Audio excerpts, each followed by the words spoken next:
আজি মৰিয়ম নামৰ আল্ট্ৰাবাছখনৰ খুন্দাত পুৱাৰ ভাগতেই থিতাতেই নিহত হল পিতৃ আৰু তেওঁৰ কন্যা।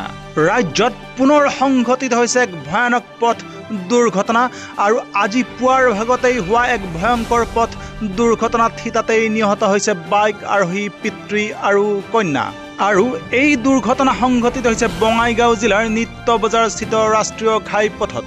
আজি বঙাইগাঁও জিলাৰ নিত্য বজাৰস্থিত ৰাষ্ট্ৰীয় ঘাইপথত পুৱাৰ ভাগতেই গুৱাহাটী অভিমুখী মৰিয়ম নামৰ আল্ট্ৰাবাছ এখনে নিয়ন্ত্ৰণ হেৰুৱাই খুন্দা মাৰে বাইকত গৈ থকা পিতৃ আৰু তেখেতৰ নৱম শ্ৰেণীত অধ্যয়নৰত জীয়ৰীক। আৰু তাৰ পিছতেই বাছখনে খুন্দা মাৰে ৰাস্তাত ৰখাই থোৱা এখন লোৰ পাইপ ভৰ্তি কণ্টেইনাৰত।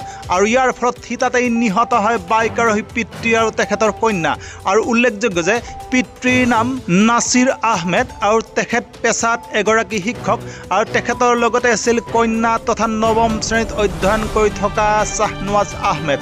আৰু আল্ট্ৰাবাছখনে খুন্দিয়াৰ ফলত থিতাতেই নিহত হয় পিতৃ আৰু তেখেতৰ কন্যা আৰু লগতে গুৰুতৰভাৱে আহত হয় চালক আৰু এজন লোক। আৰু ইয়াৰ পিছতে সমগ্ৰ অঞ্চলটোতে সৃষ্টি হয় উত্তেজনাময় পৰিৱেশৰ আৰু উত্তেজিত ৰাইজে জ্বলাই দিয়ে আল্ট্ৰাবাছখন।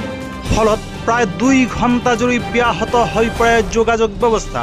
আৰু ইয়াৰ পিছতেই ঘটনাস্থলীত অগ্নি নিৰ্বাপক বাহিনীৰ দল আহি উপস্থিত হয় যদিও ৰাইজে প্ৰৱেশ কৰিবলৈ বাধা দিয়ে অগ্নি নিৰ্বাপক বাহিনীক।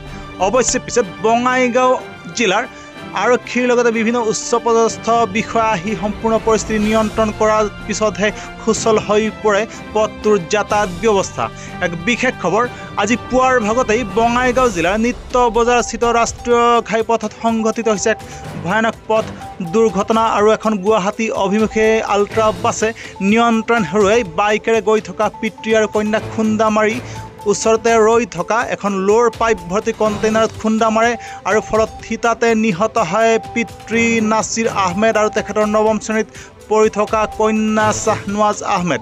আৰু এই লৈ এতিয়ালৈকে উত্তেজনাময় পৰিৱেশ বিৰাজ কৰি আছে সমগ্ৰ অঞ্চলটোত।